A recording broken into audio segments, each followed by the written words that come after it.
नमस्कार दोस्तों, आज मैं आपको पुरुषोत्तम मास की एक बहुत ही सुंदर कहानी सुनाने वाली हूँ। अगर आपको ये कहानी पसंद आए तो नीचे कमेंट बॉक्स में विष्णु भगवान की जय अवश्य लिखें। तो आइए सुनते हैं ये कहानी। एक समय की बात है, एक बुढ़िया माई थी, उसके एक बेटा और बहू थे। वह बहुत ही धार्मिक प्रवृत्ति की थी। हर तीसरे साल पुरुषोत्तम मास आने पर स्नान, दान और व्रत करती थी। एक बार पुरुषोत्तम मास आने पर उसके बेटे और बहू ने कहा, माँ, तुम हर बार पुरुषोत्तम मास में स्नान दान करती हो, क्या इसका कोई भी पुण्य मिलता है? मेरी शादी को 5 वर्ष हो गए हैं, ना तो तुम्हारे कोई पोता हुआ और ना ही मेरी कोई अच्छी नौकरी लगी।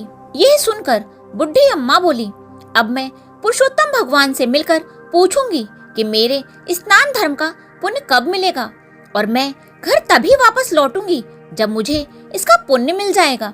वह बुढ़ी अम्मा जय हो पुरुषोत्तम भगवान की कहकर घर से चल दी। चलते चलते रास्ते में उसे एक कोढ़ी मिला। उसने बुढ़ी अम्मा से पूछा, माई, तुम कहाँ जा रही हो? तो बुढ़ी अम्मा बोली, भाई, मैंने अपने पूरे जीवन काल में हर तीसरे साल आने वाले पुरुषोत्तम मास का स्नान, व्रत, दान आदि किया है, लेकिन मेरे बेटे बहू कहते हैं कि तुम्हें इसका कोई पुण्य नहीं मिला। मैं पुरुषोत्तम भगवान से मिलकर यह पूछूंगी कि मुझे इसका फल कब मिलेगा। तब वह कोढ़ी बोला, बहन, यदि तुम्हें पुरुषोत्तम भगवान मिले तो तुम उनसे मेरे भी दुख का निवारण पूछना। जब मैं 15 साल का था तब से मुझे कोढ़ है, ये मुझे किस बात की सजा मिल रही है? बुढ़िया माई बोली, जरूर पूछूंगी। यह कहकर जय हो पुरुषोत्तम भगवान की कहती हुई वह आगे बढ़ गई। आगे चलकर रास्ते में उसे एक कुम्हार पति पत्नी मिले। उन्होंने पूछा, माई, आप कहाँ जा रही हो? बुढ़िया माई ने सारी बात उन्हें बतला दी। वो बोले, माई, क्या तुम हमारे दुख का कारण भी पुरुषोत्तम भगवान से पूछोगी? हमारी आजीविका का मात्र साधन ये मटके बनाना है। पिछले 3-4 वर्षों से हमारे चाक से टूटे फूटे मटके बन रहे हैं। कुछ बच भी जाते हैं तो पकाते समय टूट जाते हैं। ऐसा क्यों हो रहा है? तुम उनसे ये जरूर पूछना। बुढ़िया माई बोली, हाँ, जरूर पूछूंगी। ऐसा कहकर वह पुरुषोत्तम भगवान की जय करती हुई आगे बढ़ गई। रास्ते में उसे एक सांप मिला और बोला, बुढ़िया माई, मैं तुझे डसूंगा। बुढ़िया माई बोली, अगर तुझे मुझे डसना ही है तो डस लेना, लेकिन अभी मैं पुरुषोत्तम भगवान से मिलने जा रही हूँ। उनसे मिलकर जब वापस आऊं तब तुम मुझे डस लेना। यह सुनकर वह सांप बोला, माई, अगर तुम्हें पुरुषोत्तम भगवान मिले तो मेरे भी दुख का निवारण उनसे जरूर पूछना कि मेरी नागिन हर साल अंडे देती है, लेकिन एक भी सपोला जिंदा नहीं रहता। बुढ़िया माई बोली, ठीक है, मैं जरूर पूछ लूंगी। ऐसा कहकर वह पुरुषोत्तम भगवान की जय करती हुई फिर से आगे बढ़ गई। आगे चलकर उसे एक पेड़ के नीचे एक साधु महात्मा बैठे हुए मिले। उन्होंने पूछा, बुढ़ी अम्मा, कहाँ से आई हो और कहाँ जा रही हो?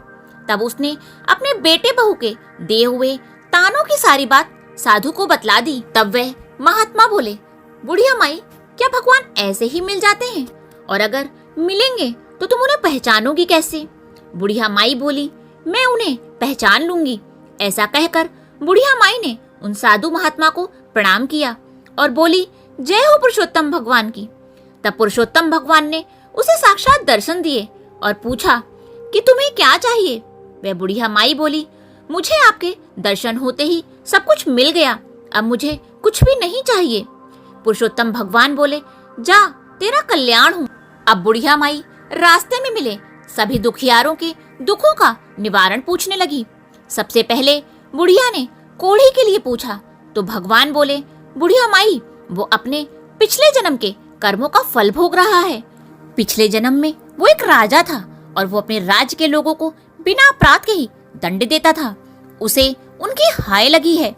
तुम मेरी चरण धूली ले जाओ और उसके कोढ़ पर लगा देना, वो ठीक हो जाएगा। बुढ़िया माई ने कुम्हार के दुख का निवारण पूछा तो भगवान बोले, एक बार उस कुम्हार पति पत्नी के पास एक गरीब माता पिता अपनी लड़की के विवाह के लिए कलश लेने आए थे। पैसे न होने के कारण उसने कलश नहीं दिया। इस कुम्हार पति पत्नी को उन माता पिता की हाय लगी है। अगर कुम्हार अपने 100 मटके किसी प्याऊ में दान दे दे तो उसका दुख दूर हो जाएगा।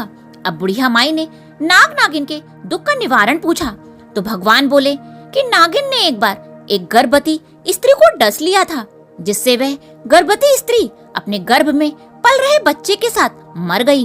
उन्हें उस गर्भवती स्त्री की आह लगी है। अगर यह दोनों अपनी नागमणि किसी गरीब को दे दें तो उन्हें बच्चा हो जाएगा।